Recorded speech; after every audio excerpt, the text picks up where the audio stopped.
So it's Desmond here, and I want to talk today about why I think litigation sucks. So if you're a block manager or you work in the sector, you will know very well how litigation really is a massive bugbear. So I'm going to give you some examples of litigation that I'm sure some of you can relate to, and why it's actually just strangling the agent often in unnecessary bureaucracy, in my view.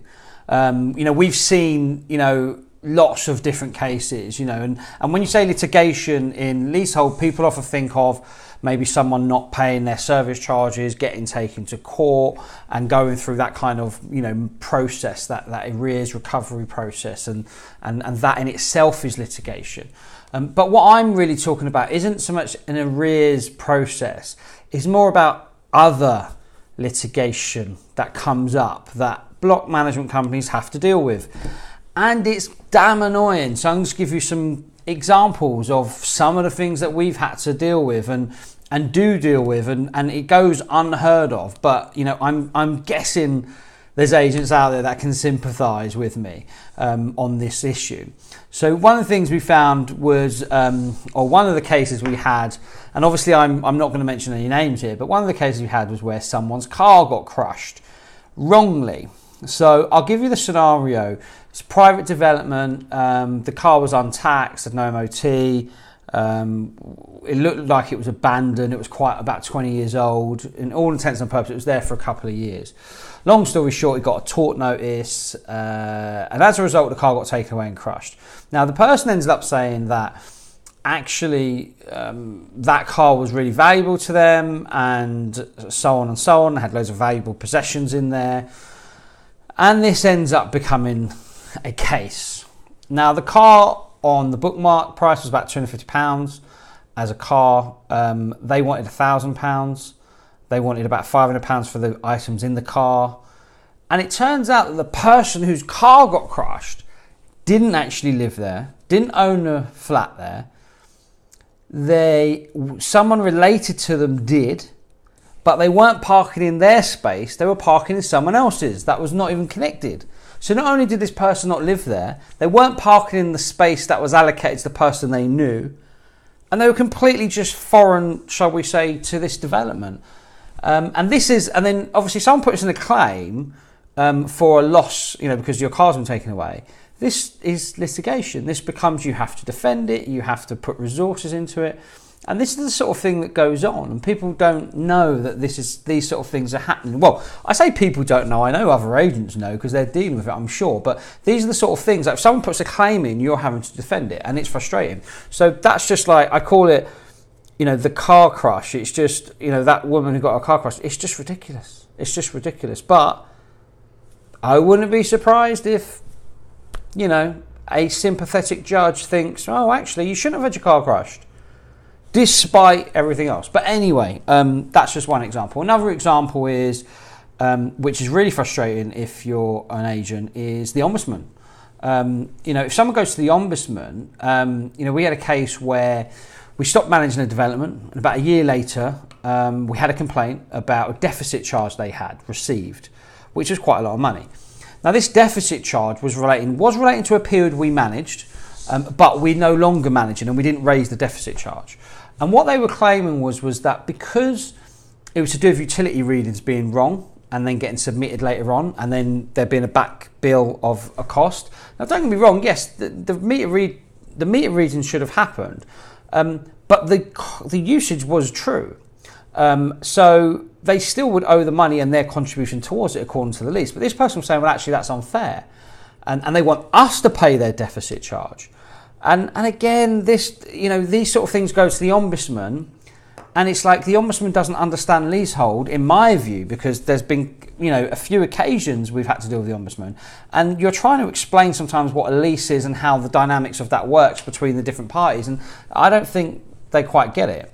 And again, it's like often we find a lot of bias towards the person complaining, even when there's no basis. I remember another scenario, we had a tenant move out of a property. This was on the letting side. They completely trashed it. And the ombudsman ruled that it was wear and tear, and it completely wasn't. It was just ridiculous.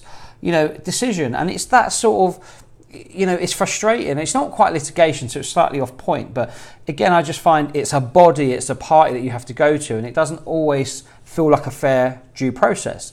Another example is we had a case where someone bought a property on a development, and it had been idle for 2 years or empty for 2 years, and there was actually a slight sort of, I wouldn't say slight, but there was a structural issue that was unresolved. As a result, the owner didn't put anyone in the property. There was a bit of an argument with the management company, as in the resident management company. This property got sold at auction for a lot less than market rate as a result. And then the person who bought it wanted to develop it or, renovate it and sell it, or, renovate and sell it. And anyway, long story short, it took quite a few months to resolve the structural issue. And then the company who bought it put a claim in for loss of rent from the first day they bought it. Now, even though they bought it knowing the structural issues, because they got given all the reports, and known that it was idle for 2 years. Now, again, this goes into sort of a legal process, and the company are having to defend themselves and spend lots of money doing so because the claims are made against them. And it is quite frustrating for everyone involved. And I wouldn't be surprised again if there's some ruling in the favour of the company suing the resident management company, because I'm just seeing all sorts of ridiculous decisions. So not only does litigation suck, some of the decisions in the processes or in these cases are just, in my view, just shocking. So it's not just, I don't want to, it's not just like all the stories we hear, like somehow leaseholders being fleeced and, there's this hard luck story in terms of them being taken advantage of. But, don't think for a second agents, the liberties, shall we say, or the things that the agents are having to deal with and go through, and also then get decisions made against them when sometimes they've actually done really nothing wrong. They've done the best they could in that situation, and they're getting some absolute BS decisions made against them that, in my view, often can seem unfair. So, the whole point is like litigation sucks. It's a bit of a rant, really, more so, because I just know that every time now when there's a case, it doesn't matter what the case is about. It could be arrears, it could be anything, and you almost can tell that it's like the odds are against the agent because everyone's bashing the agent, and the odds of success seems to be low when quite often you've got like an absolute sure case on a situation. And now I just sort of doubt, doesn't matter how sure the case is in terms of facts, I just sort of think it's almost like if an agent's bringing a case or in some kind of litigation, it's like everyone just thinks we're doing something wrong, and that's a shame, because again, I just think, yes, we make mistakes and we'll do things that are wrong, but most of the time that's not intentional. It's just human nature. We will make mistakes.